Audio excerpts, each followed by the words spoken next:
Our reporter Nqobile Madlala joins us live from the area, and she's been tracking the story with communities. Nqobile, what's the latest coming from some of the residents there?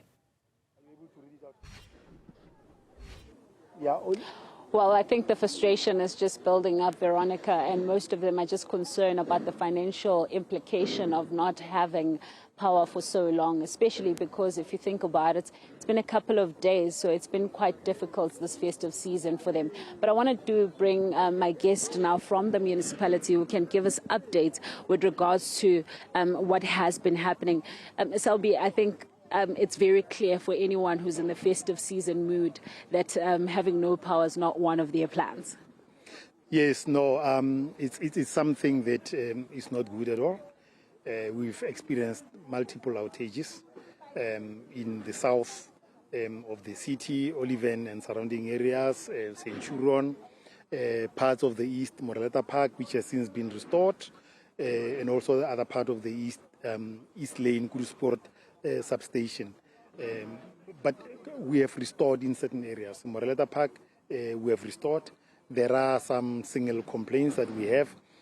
About 27 complaints that we have. Of the 27 complaints, we have managed to restore 10.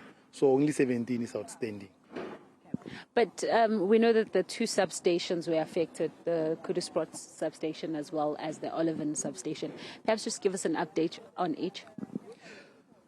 Kudusport, we had a problem at the substation. There was an electrical fault that occurred. And we are busy now. Work has commenced at the sub. We have procured materials. We expect material to arrive today. Excavation has also started. We are trying to push hard to make sure that we restore power as soon as is practically possible. We are aiming for the 31st Wednesday in the afternoon. That is the only realistic hope that we have. Teams will continue to work overnight. We are stretching them because we are working with skeleton staff. It's festive season. Some of the people have gone home. But our officials have been working very hard, working overnight, more than 24 hours, which is against the basic conditions of Employment Act. But because of our determination to make sure that we restore power to our customers, they are prepared to go the distance.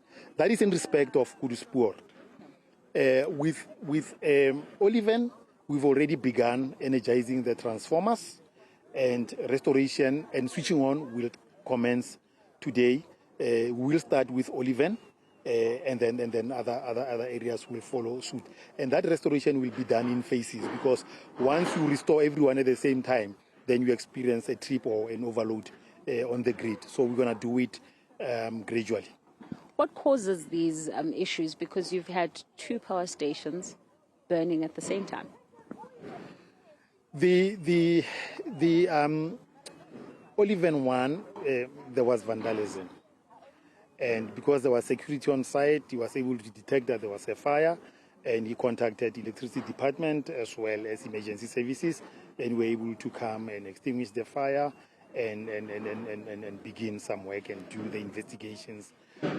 Kudusport, there was an electrical fault. I mean, it's something that happens, it was not anticipated. And I want to take you on that, because we spoke to some of the residents and they feel that you're not perhaps servicing your infrastructure. Infrastructure is being serviced and is being maintained. However, some of the infrastructure is old, and plans are afoot to improve some of the substations, especially in the east and in the south, as well as in the Soshanguve area. So, these things require lots of financial resources, but gradually we are doing all these improvements. We were working on the east, for instance, where there was also a water outage problem, and we said, you can't have people not having water and electricity at the same time. So we had to defer the improvements that we wanted to do at the east to January. So these are some of the challenges that we are faced with, where residents themselves complain and say, you can't do maintenance of electricity while we don't have water. So we need to prioritize. So we said, okay, rather let's fix the water problem and defer the maintenance of the substation to January. And perhaps I'll be whilst we at that, because it is going to be January pretty soon. A lot of families have spoken about the fact that how they have now had to use their budget. And just out of curiosity, is the city looking at things like this or assisting anyone in any way?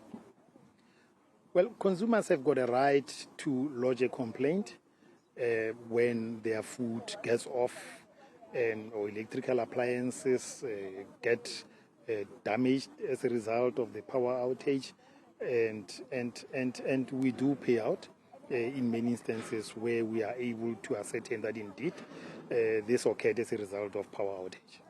Lastly, because where we are, we can see obviously the preparations are undergoing here. What's happening here before we close? Well, the city is hosting a crossover event on the 31st of December.